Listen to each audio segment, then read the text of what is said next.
Hello दोस्तों, मैं हाजिर हूँ गाजी के एपिसोड 81 के साथ। और वीडियो स्टार्ट करने से पहले आपसे रिक्वेस्ट है कि अगर वीडियो पसंद आए तो उसे लाइक करें और इस रेड सब्सक्राइब वाले बटन को दबाकर चैनल को जरूर से सब्सक्राइब कर दें और कमेंट में अपनी राय जरूर दें। और साथ ही साथ हमारे इंस्टाग्राम आईडी से भी जुड़ जाएं ताकि वीडियो से रिलेटेड अपडेट्स हम आप तक पहुंचा सकें। और अगर आपका कोई क्वेश्चन हो या सजेशन हो तो वहाँ आप हमसे पूछ सकते हैं और हमें दे सकते हैं। आईडी का लिंक आपको डिस्क्रिप्शन में मिल जाएगा। तो चलिए हम आगाज करते हैं एपिसोड 81 का। एपिसोड स्टार्ट होता है तो हम देखते हैं कि काई कबीले में सुल्तान और अर्तगल आपस में बातें कर रहे होते हैं और अर्तगल सुल्तान को बता रहे होते हैं कि वेसेलियस ने बहुत से लोगों का खून बहाया है, इसको सजा मिलनी चाहिए। और सुल्तान उनसे कहते हैं कि वेसेलियस को मारना, हत्ता काराचाइसर को फतह करना भी हमारे सिपाहियों के लिए मसला नहीं। और कहते हैं कि अगर मैं किला हासिल करूं तो सलेबी और शहनशाह दोनों इसमें शामिल हो जाएंगे। और अर्तगल से कहते हैं कि अबू मंसूर बनकर मकामी लोगों से बात करके जो मुझे समझ आया है, आपने मुसलमानों नहीं बल्कि गैर मुसलमानों का भी दिल जीता है। अर्तगल उनसे कहते हैं कि अल्लाह का फर्ज पूरा करने के लिए मैंने सच्चाई का रास्ता अख्तियार किया। और कहते हैं कि जहाँ तक रियासत के साथ फराइज की बात है, मैं आपके हुक्म कर चलता हूँ। मुझे पता है कि आप हमारी सल्तनत के मगरबी हिस्से को महफूज करना चाहते हैं। जब आप रवाना होंगे तो हमें पता है कि किस तरह इस इलाके की हिफाजत को यकीनी बनाकर आपके हुक्म को पूरा करना है। और सुल्तान कहते हैं कि खुलकर बात करें अर्तगल साहब। और अर्तगल कहते हैं हम अच्छी तरह जानते हैं कि कैसे काराचाइसर किला हासिल करके वेसेलियस का सर इसके शहनशाह को भेजना है। हमारे लिए इतना ही बहुत है कि जिस तरह आप मुझ पर यकीन करते हैं इतना ही तुर्क कबाइल पर करें। और सुल्तान उनसे पूछते हैं कि क्या आप काराचाइसर को बगैर फौज हासिल करने की बात कर रहे हैं। अर्तगल कहते हैं सिर्फ हासिल करने की नहीं, इसको हासिल करने के बाद इस इलाके की हिफाजत बरकरार रखने की भी बात कर रहा हूँ। सुल्तान से कहते हैं मैं नेकिया में शहनशाह की कमजोरी को जानता हूँ और कुस्तुनतुनिया में रोमियो की लालच के बारे में भी। और सुल्तान कहते हैं क्या आप हिजरत करने वाले कबीले के सिपाहियों के जरिए हिफाजत को यकीनी करने की बात कर रहे हैं। और अर्तगल उन्हें बताते हैं कि कुछ वक्त से हम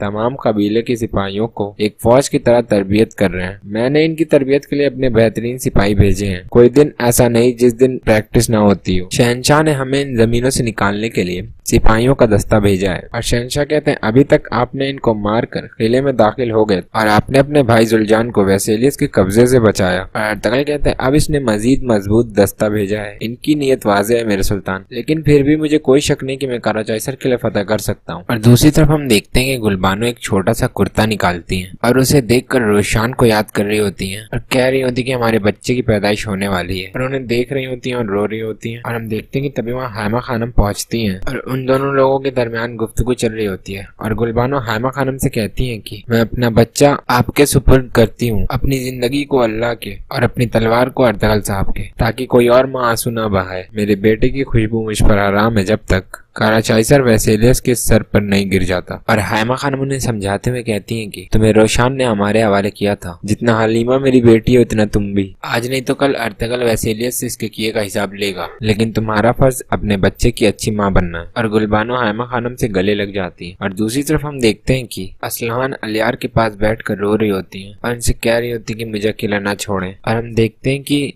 अलियार साहब का हाथ हरकत करने लगता है। इसहाक वहाँ खड़े होते हैं और वो फौरन आरिफ साहब को बुलाते हैं। और हम देखते हैं कि अलियार अपनी आंखें खोल देते हैं। असलहान ये देखकर बहुत खुश होती हैं और अलियार अर्तगल साहब को मिलने के लिए बुलाते हैं। इसहाक उन्हें बुलाने जाते हैं और असलहान अल्लाह का शुक्र अदा कर रही होती है कि अलियार को होश आ गया। और दूसरी तरफ हम देखते हैं कि अर्तगल और सुल्तान बातें कर रहे होते हैं और अर्तगल सुल्तान से कह रहे होते हैं कि काफी अरसे बाद वेसेलियस ने किलाबंदी की है। इसके वहशीपन और मेरे खिलाफ गुस्से ने इसे दीवारों में कैद कर दिया। और उन दोनों लोगों के दरमियान बात चल रही होती है। और तभी वहाँ हलीमा सुल्तान और हायमा खानम आते हैं और हायमा खानम कहती हैं कि मैं और मेरी बहू अबू मंसूर का शुक्रिया अदा करना चाहते थे। और सुल्तान कहते हैं कि अस्तगफिरुल्लाह, हम तो बस इत्तेफाक से वहाँ मौजूद थे। हलीमा सुल्तान का शुक्रिया अदा करती हैं। अब फिर सुल्तान अर्तगल के दोनों बेटों का नाम पूछते हैं। अर्तगल गुंदूस से उनका तारुफ कराते हैं और बताते हैं कि अभी इनका नाम नहीं रखा गया है। मेरे बाबा सुलेमान शाह इसका नाम स्वाची रखना चाहते थे। और सुल्तान से कहते हैं कि मैं चाहूंगा कि इसके नाम रखने की रस्म आप करें। और ये सुनकर हायमा खानम थोड़ी हैरत में पड़ जाती हैं और सुल्तान कहते हैं ये मेरे लिए एजाज होगा। और फिर सुल्तान उसे अपनी गोद में लेते हैं और उसकी कान में अजान देते हैं और फिर उससे कहते हैं कि तुम्हारा नाम साची है। और कहते हैं सुलेमान शाह ने तुमको नाम दिया, अल्लाह तुम्हें जिंदगी दे।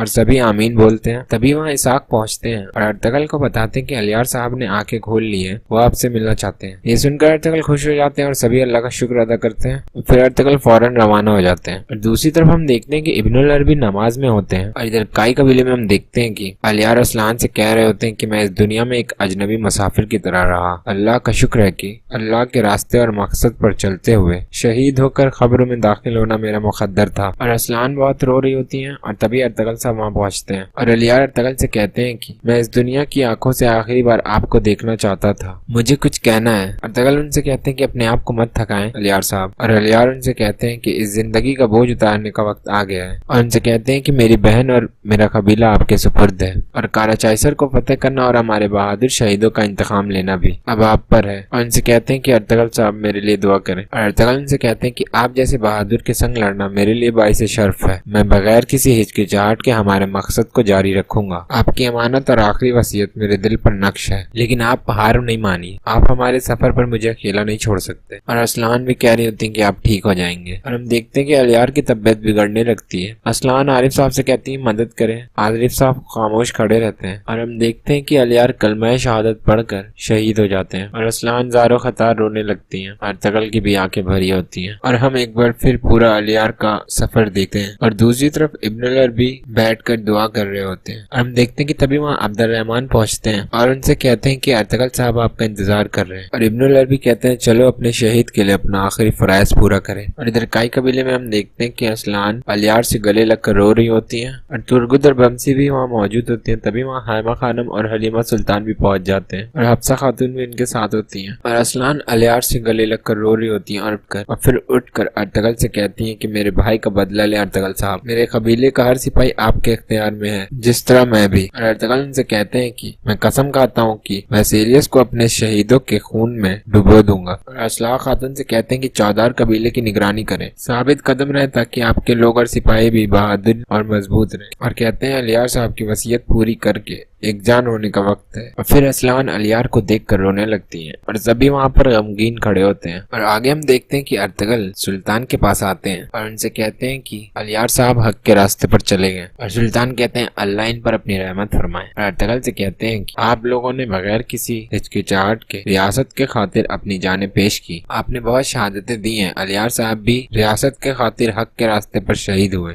मैं इसके मुताबिक इसका जवाब देने के पाबंद हूँ। और अर्तगल से कहते हैं कि मैंने देखा है कि वसीलियस और शहनशाह एक दुश्वार मसला बन गया है, वक्त आ गया है कि इनका हिसाब लिया जाए। और अर्तगल उनसे कहते हैं कि इस रास्ते पर हम अपनी सल्तनत के लिए जान देने के लिए तैयार है सुल्तान मुअज्जम। और सुल्तान कहते हैं कि जो मजालिम इन्होंने इन सरजमीनों पे इसने मुझे मजबूर किया है। और अर्तगल से कहते हैं कि आप जानते हैं कि कैसे तुर्क कबीलों को एक मिट्टी की तरह इकट्ठा करना है। और कहते हैं कि अब काराचाइसर को एक सख्त मुक्के से गिराने का वक्त आ गया है। और अर्तगल से कहते हैं कि मैं चाहता हूँ कि मेरे कोनिया वापस जाने से पहले आप जिरगा बुलाएं। मैं बजात खुद तमाम कबीले के सरदारान से मिलना चाहता हूँ और बताना चाहता हूँ कि मैंने आपको सरदार आला तैनात कर दिया है। और उनसे कहते हैं कि मुझे पता है कि आप हमारे शहीदों का बदला लिए बगैर नहीं छोड़ेंगे। और उनसे कहते हैं कि जब काराचाइसर फतेह हो जाए तो आपको इन जमीनों का हाकिम मुकर्रर कर दूंगा। और उन दोनों लोगों के दरमियान गुफ्तगू हो रही होती है। और दूसरी तरफ काराचाइसर किले में हम देखते हैं कि कैटरीना यानी चौल्पना प्रे कर रही होती है कि अर्तगल, अलियार और असलान, खुदावंदे मुझे वो दिन दिखा जब वो सब मर गया हूँ, ताकि मैं इस किले जिसमें मैं जिंदा दफन हूँ मैं अपना आखिरी फराइज सर अंजाम दूं, ताकि मैं वसीलियस का सया दिल चीर कर बाहर निकालूं। और कहते हैं कि फिर जहन्नम का अजाब भी मेरे लिए जन्नत लगेगा।